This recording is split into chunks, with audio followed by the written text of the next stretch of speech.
கோடிக்கணக்கான மத்திய அரசு ஊழியர்களும் ஓய்வூதியதாரர்களும் ஆவலுடன் எதிர்பார்த்து கொண்டிருக்கும் 8வது ஊதிய குழு தொடர்பான அறிவிப்புகள் பற்றி விரிவாக பார்க்க இருக்கிறோம்.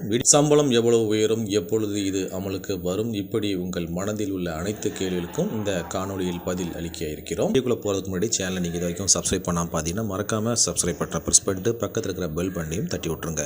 முதலில் 8வது ஊதியக்குழு எப்பொழுது அமைக்கப்படும்? இந்த ஆண்டின் இறுதிக்குள், அதாவது டிசம்பர் மாதத்திற்குள் 8வது ஊதியக்குழுவை அமைக்க மத்திய அரசு திட்டமிட்டுள்ளது.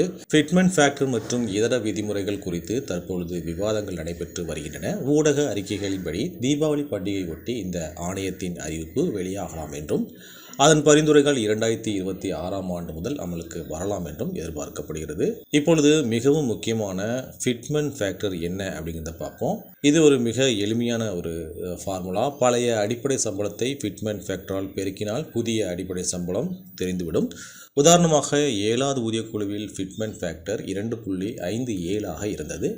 உங்களுடைய பழைய அடிப்படை சம்பளம் 15,000 எனில் புதிய சம்பளம் 15,000 × 2.57 38,550 உயரும். 8வது ஊதியக்குழுவில் ஃபிட்மென்ட் ஃபேக்டர் எவ்வளவு இருக்கும்? ஊடக அறிக்கைகள் மற்றும் நிபுணர்களின் கருத்துப்படி இந்த முறை ஃபிட்மென்ட் ஃபேக்டர் 2.86 வரை உயரக்கூடும். ஒரு ஊழியரின் தற்பொழுதைய அடிப்படை சம்பளம் 25,000 எனில் புதிய அடிப்படை சம்பளம் 25,000 × 2.86 71,500 இருக்கும்.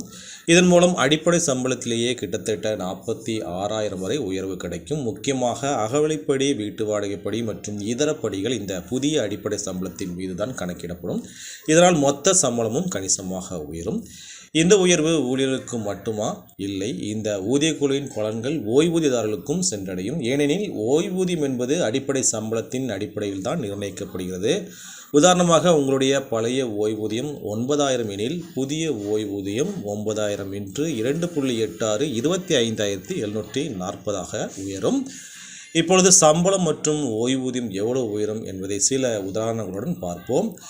லெவல் 1 ஊழியர்களுக்கு பழைய அடிப்படை சம்பளம் 18,000 எனில் ஃபிட்மென்ட் ஃபேக்டர் 2.86 புதிய சம்பளம் 51,480 மாறும். லெவல் 5 ஊழியர்களுக்கு பழைய சம்பளம் 29,200 எனில் புதிய சம்பளம் 83,512 உயரும். அதேபோல நிலை 10, 13A மற்றும் 18 போன்ற உயர்நிலைகளிலும் சம்பளம் 3 மடங்கு உயரும் வாய்ப்பு உள்ளது. இந்த 8வது ஊதியக்குழு அமலுக்கு வரும்போது சுமார் 1.15 கோடி மத்திய அரசு ஊழியர்களும் ஓய்வூதியதாரர்களும் நேரடியாக பயனடைவார்கள். மொத்த சம்பளத்தில் 30% முதல் 34% வரை உயர்வு இருக்கும் என எதிர்பார்க்கப்படுகிறது. தற்பொழுது மத்திய அரசு இதற்கான விதிமுறைகளை வகுத்து வருகிறது. விரைவில் ஒரு நல்ல செய்தி வரும் என்று நம்புவோம். மேலும் இது போன்ற தகவல்களுக்கு இந்த காணொலியை லைக் செய்து ஷேர் செய்யுங்கள். எங்கள் சேனலை சப்ஸ்கிரைப் செய்ய மறக்காதீர்கள். மீண்டும் அடுத்த வீடியோவில் சந்திக்கலாம். நன்றி, வணக்கம்.